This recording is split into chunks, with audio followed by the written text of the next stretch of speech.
Looks fair to me.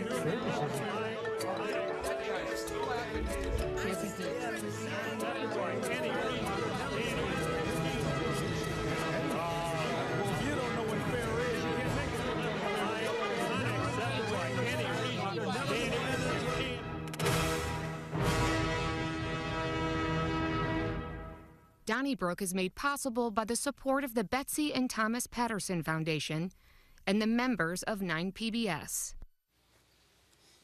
Fireworks were in the air a week ago on this evening, and hopefully we'll have some sparks on this show tonight. Alvin Reid sitting in for Charlie Brennan on Donnybrook, and this week we are joined by Jasmine Huda, Fox 2 News anchor, Bill McClellan, a founder of the show, Joe Holleman of the Post-Dispatch, as is Bill McClellan, and Amy Marxkors from KMOX, and Amy and Chris show, correct? That's right. All right.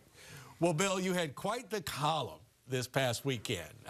As I said, it was irresponsible and somewhat hilarious, but also one of the best things that I have read in a long time. You touched on a lot of things. I want to touch on some of them. Now, one of which is we took all the fun out of downtown St. Louis, and when we did so, we took all the people out of downtown St. Louis. Well, you know, I was making the point really that if there's going to be a downtown revival, the old downtown that was vibrant was kind of fueled by alcohol. I mean, and mostly beer. We were a beer town, but there were bars all over, and people stopped and had a quick beer or two before going home after work almost all the time. And it made the city a fun place to work, and had the governor tried to take state workers from the city to Chesterfield, back in those days, the workers probably would have complained. They would have said, downtown is kind of a fun place to go. And now, you know, and young people, I see it in young people too, who want to work from home. In the old days, it was fun to go downtown. And drinking had a great deal to do with that. And of course, the flip side is if you're drinking at a bar and then going home, there you are drinking and then driving. Okay. Now, Joe, you don't count, but you two young ladies are younger. Do you see it kind of in that same fashion? And I know that both of you have, I know you've worked downtown, you still work downtown. What saves downtown? Is it something like that? And we'll get to our next subject, will be crime dominated. But if you had anything that either of you would say, like, what can we do to bring some nightlife to downtown? The things that I think are anchoring downtown now, we've got Busch Stadium, Downtown West has this MLS stadium, that's great, but I don't see with any regularity the kind of fun nightlife that you're talking about, Bill. Right. I mean, it's great to see investment in the Landing. We think about the Landing and the bars back in the historic district, and they're pumping apartments into and millions of dollars to boost the Landing and other parts, but man, it is different now than it was back then. Right. Yes, I mean, and all cities are going to have crime because everyone's going to point their finger at crime, but I look at it like, where's Waldo? Chicago has crime, and Chicago crime is Waldo on a crowded beach. The problem is in St. Louis, Waldo's the only guy on the beach, right? No one else is on the beach here. And I think it's funny because I read Bill's column, like, okay, drinkers and smokers, that's who's going to save downtown. And while it's kind of funny, I do think it hits on two phenomenon that we're experiencing. One, a lack of people downtown. We don't have busy streets at night or even during the day. There is no rush hour. And two, the drinking and smoking. What you're looking at is cultural institutions. There's something to sitting on your front porch. When neighbors sit on their front porch and they talk to each other and they know each other, those are safe neighborhoods. The same thing works in cities. When there are people going to bars, people going to restaurants, people getting coffee, people standing out having a smoke, that is a cultural institution. That's a community. That means a safer city. We just don't have the people. And as one of the old people, I was going to say, Joe, you're old school. Not the oldest one here, but that's but I also think, though, you can't sell too short the part about, I think, not just in St. Louis, but I think other downtowns will find this to be true more and more. Young people don't want to go into an office. I've had friends and family members who are in the position of hiring people, and one of the first questions is, do I need to work out of the office? And if you say, well, yeah, they'll go, how many days? I mean, so this notion that we had to go into an office, there was no choice. So while you were down there, before you went home, let's grab a couple of drinks. Now, young people, I don't want to say kids, but younger people, they don't want to go into an office at all. So, I mean, I think that's going to be one of those fundamental changes that technology is going to bring about. Is it's just going to make it less viable. Maybe a neighborhood place will be fine, where everybody working at home on this block will go to that bar. But the idea that everybody's coming into downtown in the morning is just not happening anymore. It sure made not just St. Louis fun. I mean, I agree. And there were all these little shops, and dentist office, and jewelers, and everything. But I don't think kids look for that anymore. They just don't. What if we paid them $100 more a pay period if they worked in the office? I'll tell you, and I don't want to get a long story, but I had one person who just basically, who was trying to hire a person to work at a university, not here in St. Louis or anything. And they said, we try to, it's a small college, so we want to foster a campus environment. And this guy was like, you mean I got to come in to the campus? He's like, yeah, we kind of try to be a homey, folksy. Hires the guy. After a couple months, doesn't see him. So he calls him up and he says, yeah, I know you were moving and everything, but have you come into the office yet? And he goes, oh, you were serious about that. Oh, yeah. I mean, and this was, a person, this wasn't his first job. I mean, and so I think that idea, and the people, and so many people do find it so convenient. There is no shop or bar that will make you give up the idea that I can sit at home in gym shorts and a T-shirt and work 5 days a week and not drive my car anywhere. COVID and technology changed all of that. Right. I mean, those are that's just going to be the lasting impact of it. And my son, technology, works for Apple in Austin, and he's a hybrid worker. He has to go in sometimes. He'd much prefer to stay in, and he has 2 little kids. So, no offense, Jack, but I was always happy to get away from you guys. Yeah, no, I'm the same way. I got the remedy. Dime beers and 50-cent tacos on Tuesday. They'll draw a crowd. All right, last Thursday, 4th of July. Beautiful parade. The day was great. The night went to heck really fast. There were shootings. There were fireworks being shot at each other. There was just a general mayhem. The mayor and the police chief have responded, saying that the chief, first of all, saying that it's just a few bad individuals. The mayor detailing that we just can't do anything about the guns. I just kind of think to myself that 4th of July, don't you have to be ready for anything? Because there isn't a town that I lived and worked in as a newspaper person, Danville, Lansing, Little Rock, Arkansas, that 4th of July, guns were fired in the air, lots of domestic calls, police were on call for 24 hours. So, Amy, you work downtown. I don't know if you were down there on 4th of July, but what can be done to, I don't want to say stem the overall violence, but just on nights like that? Right. You need to be prepared and send a message that it won't be tolerated, and that's just not the message that St. Louis City sends ever. I mean, anything is tolerated. When I first moved to the city, my friend said jokingly, he's like, oh, you can speed, you can do anything you want down here as long as you don't murder anyone, and even that's 50-50. I mean, and that was him just saying, you can drive, you can run through red lights. There's a sense of lawlessness, and even what seems to be trivial lawlessness leads to more lawlessness. We all know it's down here. So while guns are an issue, you can talk about the proliferation of guns. What we do know, people who are up to no good know that downtown St. Louis is the best place to go to get away with it or to increase your chances of getting away with it. So yes, guns is an issue, but so is the severe, profound understaffing of the police department. If you're well over 300 police short, you are outnumbered by juveniles who are either shooting fireworks, guns, or both. And again, it's the message that's sent day after day with every instance of traffic violence that we see, every red light that is run, every broken window, all the car break-ins. That message is sent. This is the place to come get in trouble. At Rudy Giuliani, the broken windows, and you're really putting him aside for a second. The notion, though, of that is that, and I think Amy is just spot on in her assessment with what's going on.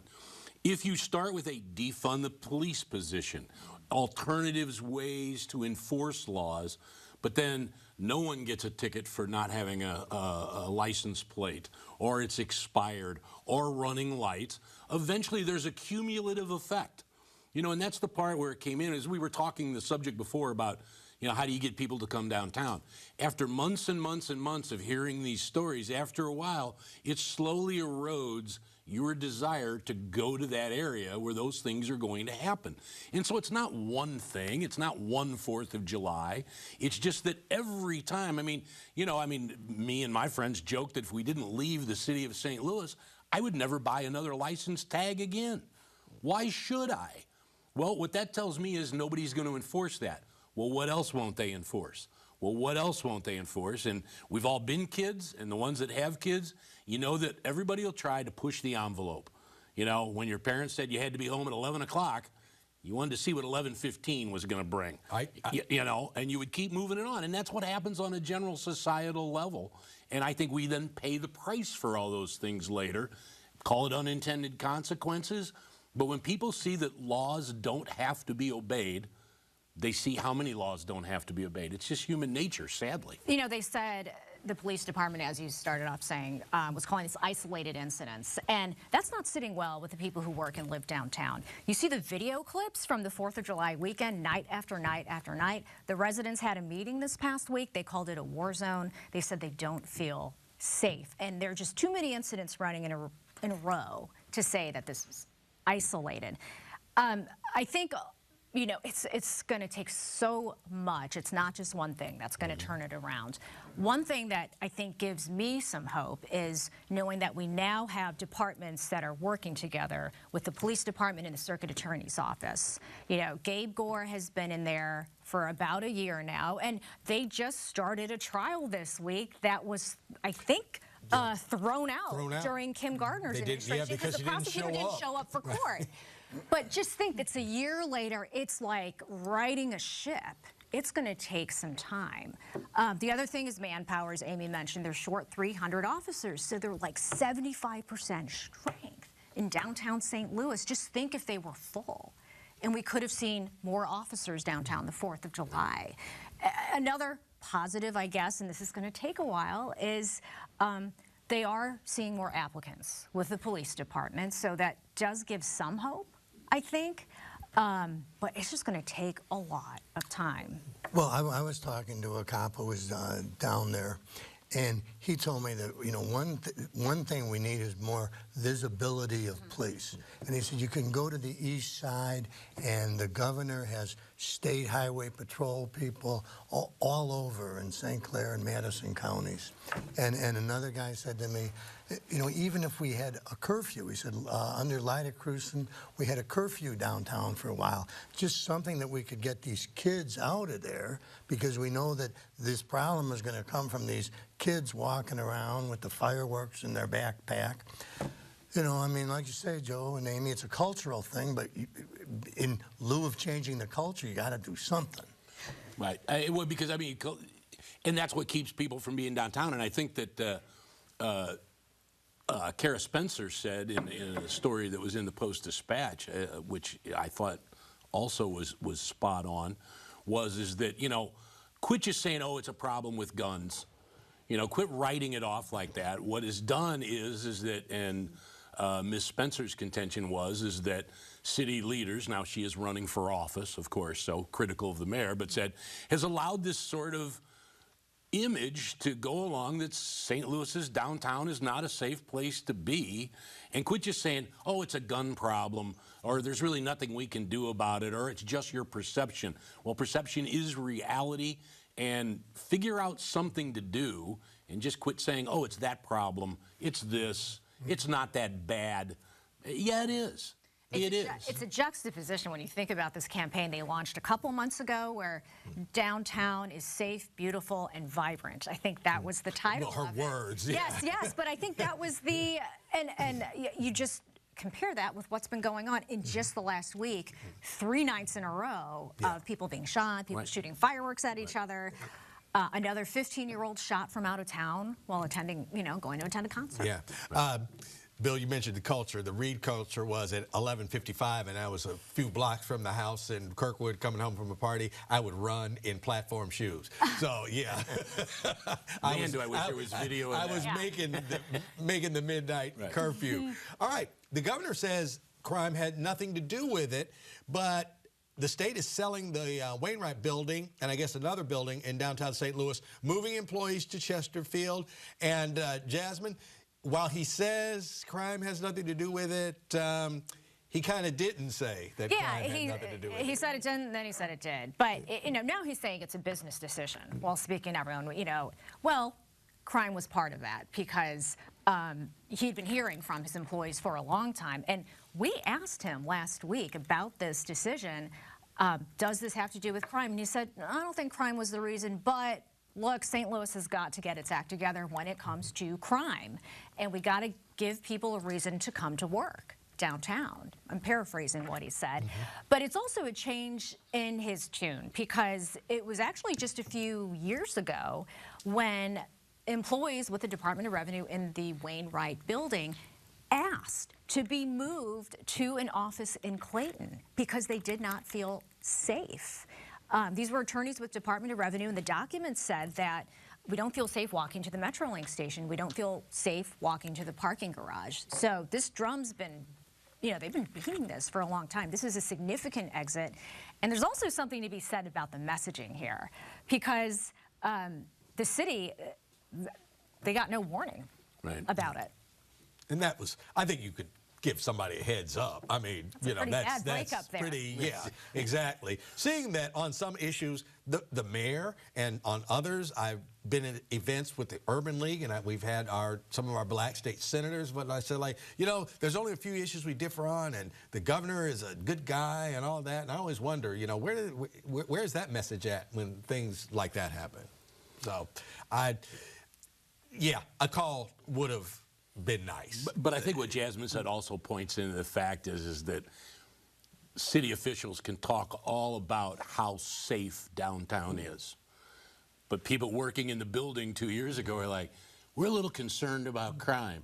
You can say whatever you want.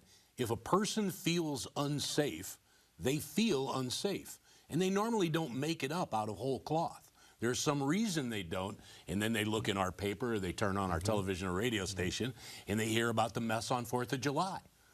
Well then, so whatever you tried to do to convince those people that their perception was wrong, you're back to square one immediately, and they'll go, see, I told you. And Bill, you mentioned in your column, Chesterfield, way back then, no one was going out there, and as it turns out, most of these workers are going to go to a facility in Chesterfield once they sell the building. I do wonder, okay, what percentage of people not necessarily want to stay downtown, but God, I got to drive out to Chesterfield now. And not that it's that far, but you know how St. Louis is. That's like 9,000 miles. Also, public transportation. Yeah. How's that going to? We should say too that on some weekends, downtown St. Louis is great. Yep. And there's like a race. And my daughter and son both were in it just a few months ago. Families everywhere. I mean, there's times where downtown St. Louis just seems like this is really cooking. Yeah, and I agree. And why we can't carry that over from one weekend to the next, I don't know, but I think it does have to do with staffing. I really do. We don't have enough police to have police working 12-hour shifts. And even if we did, they'd frazzle out in almost no time. Well, speaking of frazzling out, the Charter Commission came up with some very, very, I won't call them controversial, but, eliminating the Comptroller's office and the Board of V&A would be busted up were like the two main ones. And how long did that last, Joe? About 72 hours before that was in the garbage can? I'm sorry. Let me throw another cynical feather into my cap. And people go, you're so cynical. I mean, was anybody really holding out great hope that a politically appointed body of people who are relatively active in politics was going to come up with something that made substantial changes in the political system? Well, they did come up with it. Oh, they come up with them. And how far did they get? So the idea, I thought it was, in the very beginning, eliminating the Comptroller's office, And let's argue about checks and balances or whatever, but why anybody thought that a political entity was going to say, by all means, erase me and my office. That was never going to happen. That was absolutely never going to happen. And what they're going to have now is a public accountability officer. So now we're going to add another person in, because that's what politicians do. They protect what they have, and if they can, they add more people into the office. They don't cut back. I mean, you know, when government talks about cuts, they mean slowing down the rate of growth is basically what happens. So the idea that the comptroller was going to go away, to me, I never expected that to happen. There was a slight surprise, though, as was pointed out before by Bill, and it makes good sense, is the comptroller's office and Darlene Green, who apparently had not been seen or heard of in 20 years, as Jacob Barker wrote stories, bills not being paid, apparently rallied around the move to eliminate her office and got very active, and that the mayor agreed that we should have a comptroller, I found quite interesting. I think part of it's political posturing. It doesn't look good to eliminate another politician from the same party of you, from the same city as you, when you're running for election again. So I think that was, you know, part of the reason for that. But my question has always been, the way I understood the system, I'm afraid that when a mayor likes the comptroller might not be doing their job, because every other comptroller we had, mayors and comptrollers went at each other like cats and dogs. That was the job, you know. So now everybody's all in one big happy family. Let's not lose any political jobs. I thought there was hope, Joe, just the fact that Darlene Green has been the comptroller for so long, and she's reached an age, not my age, but she's reaching an age where people are saying, you know, I don't want to, I'm willing to step down. If there was ever a time that we could eliminate the comptroller's office, I thought it might be at the end of Darlene Green's long tenure. So I was disappointed. Well, anyway, I don't think it was a problem with eliminating the office. I think it was a problem with eliminating the paycheck. I mean, well, why give up a job? If you've been doing it this long, somebody wants to come take your job away. Yeah, but I mean, Darlene's pension has got to be pretty sizable. She's got a pretty good Are they eliminating the comptroller's office? I rest my case. Are we going to vote on that? Well, are we voting on that? I do think it sent a message. All right, good point. I do think it sent a message, though, that, you know, when they're talking about eliminating your job or demoting you, you're like, so bills do need to be paid on time. I do need to show up to work. Good point. I mean, you know. Good point. Amy, you were going to say? Politicians famously step down as they age. Yeah. They go without a fight, don't they? Yeah, that's not an issue, is it? Politicians becoming too old in office? Oh, definitely. All right, speaking of old, the money's been sitting around someplace from the Rams settlement. And St. Louis Public Schools kind of jumped up and said, like, well, we would like a kind of sizable cut of this money for child care and for some other, like, teen centers things. And along those lines, I didn't see anything specific to academics, but I think it's a reasonable ask. How about you, Bill? Oh, yes, I do. I mean, if you're going to give them money to anything, schools and education and community centers, makes some sense to me. Does anybody have a question about the St. Louis Public Schools performance with the money they have now? Well, what I would say to that is this is a different pot of money. So they'll be smarter with this kind of money than they were with other kind of money. They earmarked where this money was going to go. Now, I know that the state of Missouri has often earmarked money for education, and it goes everywhere everywhere except. But in this case, if it's like, hey, it's going to go to these things, does that comfort your soul any? Would some of them be earmarked to get bus drivers?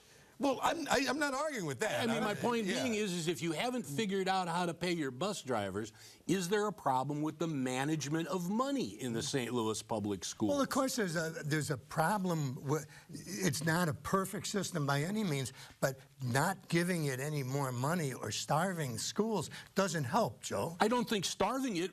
Nobody's starving. What you're saying is give them extra money.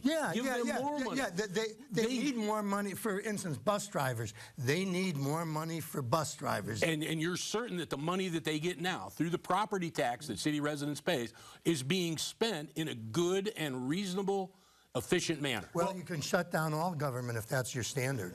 Yeah. I will say this Believe money, me, I'm much more in favor of that than you think. Well, Commie.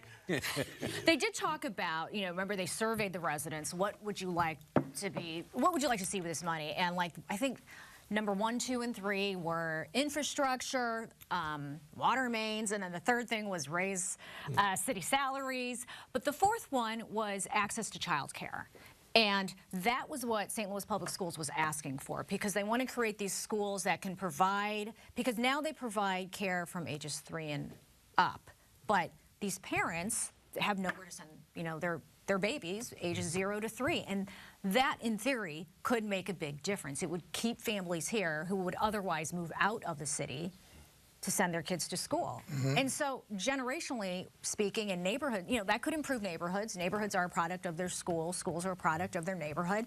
And they've lost a lot of people. I remember when I first started in St. Louis, enrollment was like 30-something thousand. What is it now, like 19,000, 18,000? Yes. That's one way of getting families to stay. Yeah. I have no problem with childcare. Right. I think that's a fabulous idea. The bus thing is Well, the bus thing is also a little bit more than paying them, because that whole bus issue is several different issues. My point is childcare is great. All right. We got some letters this week. Last week's discussion of school closings during the year of greatest pandemic deaths was futile. Would enough teachers have worked in schools not knowing where death or disability lurked? Would enough parents have wanted to send their children to crowded schools? Before COVID, we needed to address learning deficits. We need to address these issues now. That from Grace Petner of St. Charles, Missouri. Stop blaming COVID and turn the page already. Time for Missouri and SLPS to go to school year-round. 3 months on, 1 month off. Less loss of learning retention and more focus. Proven to work. That from Lori Sweet from St. Louis City. You can write to us at Donnybrook, care of 9 PBS, 3655 Olive Street, St. Louis, Missouri, 63108. Send us an email to donnybrook@9pbs.org. Send a tweet to #DonnybrookSTL. Give us a call on the Donnybrook comment line, 314-512-9094. Charlie keeps peg on all of us through the podcast. You can too. Just go to the favorite source of your podcast. Jasmine and Amy, thank you so much for sitting in. We won't be here next week. The Republican National Convention will be. I think we will probably be more interesting, but we'll see you in a couple of weeks. Thanks, everybody, for watching Donnybrook. Enjoy the rest of this evening. Donnybrook is made possible by the support of the Betsy and Thomas Patterson Foundation and the members of 9 PBS.